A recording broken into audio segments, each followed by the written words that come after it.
Hey everyone, and welcome. Today we're uncorking a story about a massive, and let's be honest, for many of us, a totally unexpected player in the world of wine. We're talking about China and its incredible journey from ancient traditions to its role as a modern global powerhouse. So yeah, let's dive right in. Okay, be honest with me for a second. If I asked you to name the top wine countries, you're probably going to say France, Italy, Spain, maybe the US or Australia, right? But what if I told you that you might be missing one of the absolute biggest players on the map? That's right, number two. By vineyard area, China is second in the entire world. It has more land dedicated to growing wine grapes than pretty much anywhere else. All of a sudden, this isn't just some niche little topic. It's a story about a sleeping giant that is very, very much awake. Now, to really get what's happening in China's wine scene today, we've got to rewind the clock way back. Because while this huge modern industry might feel brand new, China's relationship with wine is, well, truly ancient. And this is where it gets wild. Look at this timeline. Archaeologists have found traces of grape wine and pottery that's 7,000 years old. That's before written Chinese even existed. I mean, think about that. Wine was flourishing during the Han Dynasty. It was a big part of society. And after centuries of ups and downs, the real modern comeback story starts in the 20th century, leading to the global force we're seeing today. So, why the massive boom right now? Well, it really comes down to a huge cultural shift. For centuries, the go-to drink in China was Baijiu, a really strong traditional spirit. But in the last few decades, a growing middle class has started looking for new experiences. And wine, which is seen as more sophisticated and part of a modern lifestyle, has just exploded in popularity. This has created one of the largest and fastest growing wine markets anywhere on the planet. Okay, so with all this insane growth, the question for China's winemakers is no longer, hey, can we make wine? It's now, what kind of wine are we going to make? They are on this quest to define a uniquely Chinese style, and it all starts with the land itself. And this chart just brilliantly illustrates the incredible diversity China has to work with. You've got Ningxia, a high-altitude desert region that's getting all this international buzz for its powerful Cabernets. Then you have Shandong, the production giant, with a coastal climate perfect for crisp, aromatic whites. Hebei is blending tradition with modern tech, making high-altitude wines and even ice wines. And then there's Xinjiang, a land of extremes, producing these incredibly intense desert wines.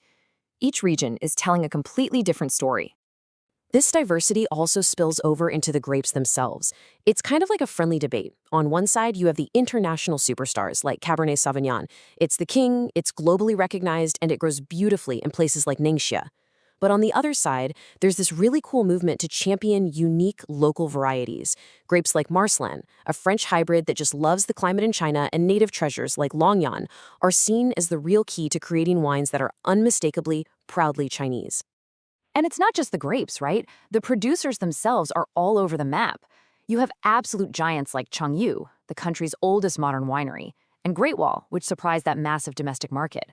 But then you also had these amazing pioneers, like Grace Vineyard, which is all about elegant Bordeaux-style wines, and Silver Heights, a boutique family-run winery in Ningxia that's winning awards and turning heads all over the world. Now, as any industry matures, it needs a rule book, and China is building a serious one. This isn't the Wild West anymore. It's a sophisticated system that's being put in place to define quality, ensure safety, and manage a massive global trade. And trust me, things are getting very specific. Just take this official definition. A dry wine isn't just some vague term a sommelier uses. It's legally defined as having a sugar content of 4 grams per liter or less. This level of detail, it just shows a really serious commitment to creating clear, enforceable standards for quality. So on the home front, the main player is the State Administration for Market Regulation, or SUMMER for short. This is the government body that basically oversees everything related to food safety inside China, making sure that what's produced and sold meets the country's strict standards. But if you're a winemaker in, say, France or California, and you want to sell your bottles in China, the acronym you absolutely need to know is GACC, the General Administration of Customs. They control everything coming into the country, and you better believe they have their own specific set of rules. So this whole process is governed by a regulation called Decree 248. But here's the key takeaway for you. Every single foreign food producer has to register, period. Then, food gets divided into risk categories. High-risk stuff needs a formal recommendation from its home government. But, and this is great news for winemakers, wine is classified as low risk. That means producers can just self-register online. The final crucial step? That registration number has to be printed on the label of every single bottle sold in China. And you know what? The system is evolving. There's a proposed change to Decree 248 that would actually make things simpler. It's set to reduce the number of high-risk food categories from 18 down to 11, moving things like honey and seasonings into that easier self-declaration category. It really shows the system is adapting to make trade more efficient, all while keeping safety as the top priority. So, after this incredible journey of growth, regulation, and self-discovery, what does the future hold for Chinese wine? I mean, where is all of this heading? This quote just nails the feeling perfectly. The mood, both inside and outside the industry, is one of just immense optimism. The potential is there not just to make good wine, but to make world-class wine that is uniquely and proudly Chinese, reflecting both the land and the culture. You know, it all really comes down to this. The focus has shifted from just quantity to quality. Winemakers are embracing sustainability, and they are so dedicated to expressing what makes their specific corner of China special. The takeaway is crystal clear. This isn't some story about a market that might become important one day. The giant is already awake, and it is ready to pour. And that really leaves us with one final question to think about.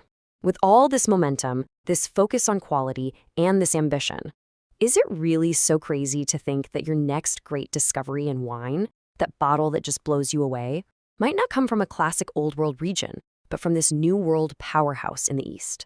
The answer, it seems, is waiting for us in the bottle.